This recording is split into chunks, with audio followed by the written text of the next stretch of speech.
BRTA driving licence পরীক্ষা সকল পরীক্ষার জন্য নৈর্ব্যক্তিক প্রশ্ন বা এমসিকিউ কোশ্চেন নিয়ে এই পর্বটি সাজিয়েছি।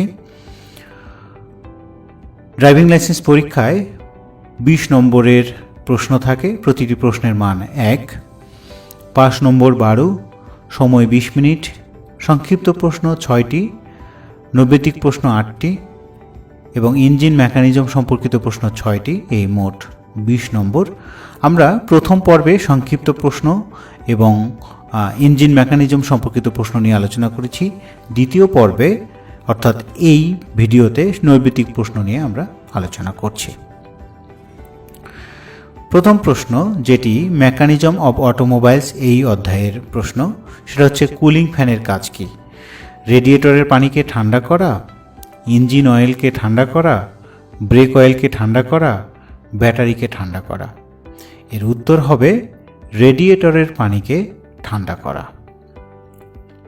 2 নম্বর প্রশ্ন, টেম্পারেচার মিটারে ইঞ্জিনের কি নির্দেশ করে?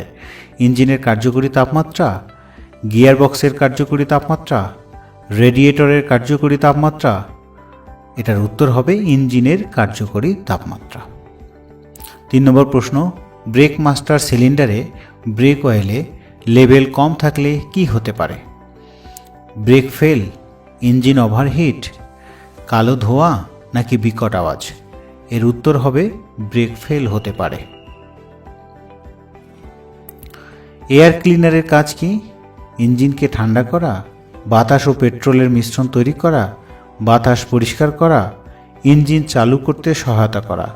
এর উত্তর হবে বাতাস পরিষ্কার করা। পেট্রোল ইঞ্জিনে প্রতি সিলিন্ডারের জন্য স্পার্ক প্লাগ কয়টি থাকে? 1টি, 2টি, 3টি নাকি 4টি? এর উত্তর হবে 1টি। সাইলেন্সারের কাজ কি? শব্দকে নিয়ন্ত্রণ করা, ধোঁয়া নির্গমন করা, বায়ু দূষণমুক্ত করা, ইঞ্জিনের গরম বাতাস বের করে দেয়া। এর উত্তর হবে শব্দকে নিয়ন্ত্রণ করা।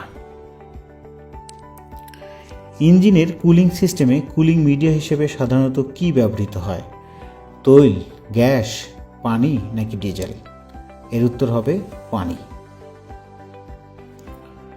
স্পার্ক প্লাগ কোথায় থাকে?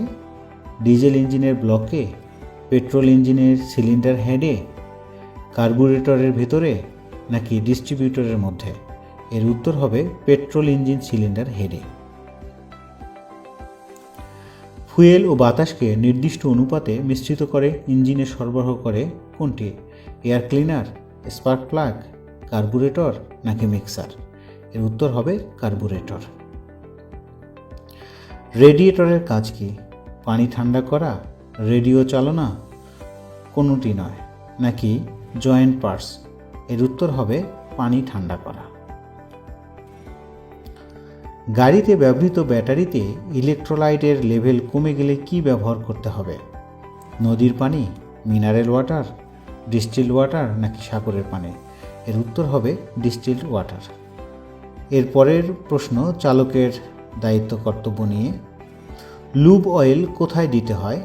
হেড কভারে, ব্যাক কভারে, জয়েন্ট পার্টসে, ফুয়েল গেজে? এর উত্তর হবে হেড কভারে। ডিস্টিলড ওয়াটার কোথায় ঢালতে হয়? কার্বুরেটরে, রেডিয়েটরে, ব্যাটারিতে নাকি এয়ার ক্লিনারে?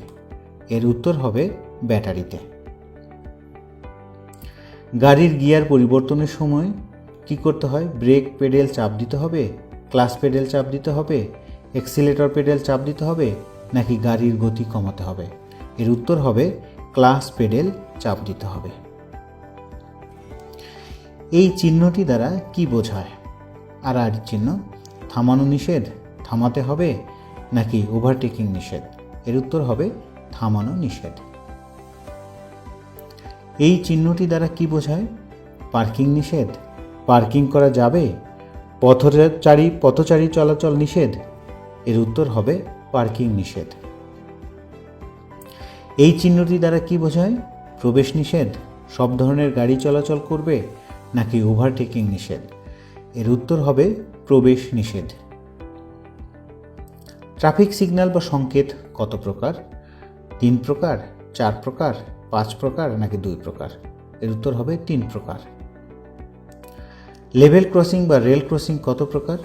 3 প্রকার, 4 প্রকার, 5 প্রকার নাকি 2 প্রকার? এর উত্তর হবে 2 প্রকার। রাস্তায় আলোর সংকেত যেভাবে আসে সেই ক্রমটা হচ্ছে হলুদ সবুজ লাল নাকি লাল সবুজ হলুদ নাকি হলুদ লাল সবুজ? এর উত্তর হবে লাল সবুজ হলুদ এবং পুনরায় লাল। বাধ্যতামূলক না বোধক চিহ্ন থাকে লাল বৃত্তে, নীল বৃত্তে, লাল ত্রিভুজে নাকি আয়তক্ষেত্রে? এর উত্তর হবে লাল বৃত্তে। নীল রঙের আয়তক্ষেত্র কোন ধরনের সাইন? তথ্যমূলক, বাধ্যতামূলক, সতর্কতামূলক নাকি উপরের সবগুলো? এর উত্তর হবে তথ্যমূলক সাইন। নীল রঙের আয়তক্ষেত্রে তথ্যমূলক সাইন দেয়া থাকে। একজন চালক বিরতিহীনভাবে কত ঘন্টা গাড়ি চালাতে পারেন? 5 ঘন্টা, 10 ঘন্টা, 12 ঘন্টা নাকি 7 ঘন্টা? উত্তর হবে 5 ঘন্টা। ট্রাফিক রুলস অ্যান্ড রেগুলেশন নিয়ে প্রশ্ন। কোন জায়গায় অবশ্যই হর্ন বাজাতে হবে? গোল চক্করে, অন্ধ বাঁকে, ইউটার্নের নিকট, হাসপাতালে? এর উত্তর হবে অন্ধ বাঁকে। চলন্ত অবস্থায় গাড়ি থেকে অত্যাধিক ধোঁয়া নির্গত হলে কত টাকা জরিমানা হয়? 100 টাকা পর্যন্ত, 200 টাকা পর্যন্ত, 300 টাকা পর্যন্ত? উত্তর হবে 200 টাকা পর্যন্ত। অপেশাদার ও পেশাদার ড্রাইভিং লাইসেন্স পাওয়ার ক্ষেত্রে সর্বনিম্ন বয়স কত? 24 ও 26 বছর, 25 ও 27 বছর, 20 ও 22 বছর নাকি 18 ও 20 বছর? উত্তর হবে 18 ও 20 বছর। অর্থাৎ অপেশাদারের জন্য 18 বছর এবং পেশাদার বা প্রফেশনাল ড্রাইভিংয়ের জন্য 20 বছর বয়স হতে হয়। সকলের সাফল্য কামনা করছি। ধন্যবাদ সবাইকে।